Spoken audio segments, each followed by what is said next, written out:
ईर्ष्या एक अवगुण है और ये सबके अंदर है, तो फिर मेरे अंदर क्या अवगुण है? सबके अंदर है। पर ये मान लेना कि तेरे अंदर अवगुण है, 50% तो आप सही हो गए और सफलता के मार्ग में आगे बढ़े।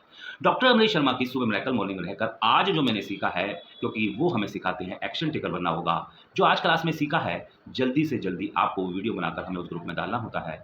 अन्यथा कल जो सीखेंगे वो आपके समझ नहीं आएगा। ये ईर्ष्या होती क्यों है? ईर्ष्या का मूल में है कि जो आपके पास है नहीं, जिसके पास है उसके प्रति ईर्ष्या करना। दूसरा मूल कारण है, इसको समझते हैं, एक व्यक्ति एक ही कार्य को 2 व्यक्ति करते हैं। एक ही कंपनी में 2 व्यक्ति किसी एक काम को कर रहे हैं, एक की सैलरी दूसरे से हमेशा ही भिन्न होती है।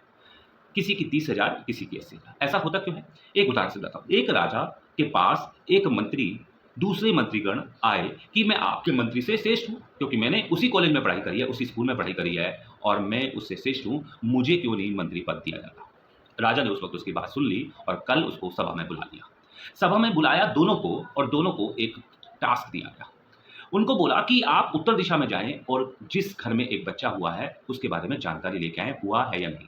दूसरे को भी बोल दिया कि तुम आप दूसरी दिशा में जाएँ और वहाँ कौन-सा बच्चा पैदा हुआ है, उसके बारे में जानकारी लेके आएँ, पर आना जल्दी है, दोनों को ये बात बोल दी। जो व्यक्ति अपने आप को श्रेष्ठ बता रहा था, वो फटाफट गया और वहाँ से पता करके आया कि बच्चा तो हुआ है और वो फटाफट लौट के आ गया। राजा ने पूछा कि बच्चा तो हुआ है, वो किस जाति और कुल का है? क्योंकि पहले जाति लिखी जाती थी, वर्ग लिखा जाता था कि किस जाति के घर जनसंख्या बड़ी है। अब पहले वाला मंत्री अभी तक नहीं आया, तो वो लौट के गया और राजा से ने पूछा, मंत्री से जो बार-बार मुझे कह रहा था कि मैं श्रेष्ठ हूँ, कि लड़का हुआ है, लड़की? कह रहा, ये तो मैंने पूछा नहीं, बच्चा हुआ है, इस गली में हुआ है। तो उसने बोला जाके देख के आओ कि बच्चा मेल है या फीमेल। वो दोबारा गया, फिर दोबारा लौट के आया 15-20 मिनट में, उसने कहा लड़का है। उसने राजा ने फिर वचन किया कि जो बच्चा हुआ है, वो बच्चा पहला है या दूसरा है या तीसरा है? या उसके कुल में कितने लड़के हैं, ये पता किया? उसने कहा नहीं, मैं पता करके आता हूँ। इतने में वो मंत्री आ जाता है। मंत्री से पूछा कि आप क्या पता करके आए? तो मंत्री ने बोला, जो बच्चा हुआ है, वो गुरुओं के प्रताप से हुआ है, ऐसा मुझे जानकारी हुआ है। ये बच्चा 10 साल बाद हुआ है और ये बच्चा जब इनका नामकरण होगा, कुछ संतों को बुलाया गया है, उसमें राजा को भी बुलाने का निमंत्रण दिया जाने का सोच रखी जा रही है। राजा और उन प्रजा को भी बुलाया जाएगा, निमंत्रण दिया जाएगा।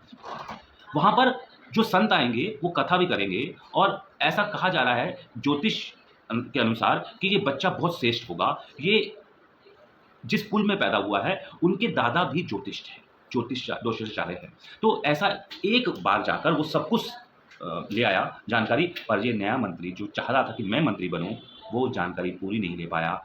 इसी को कहते हैं ईर्ष्या का जन्म होना।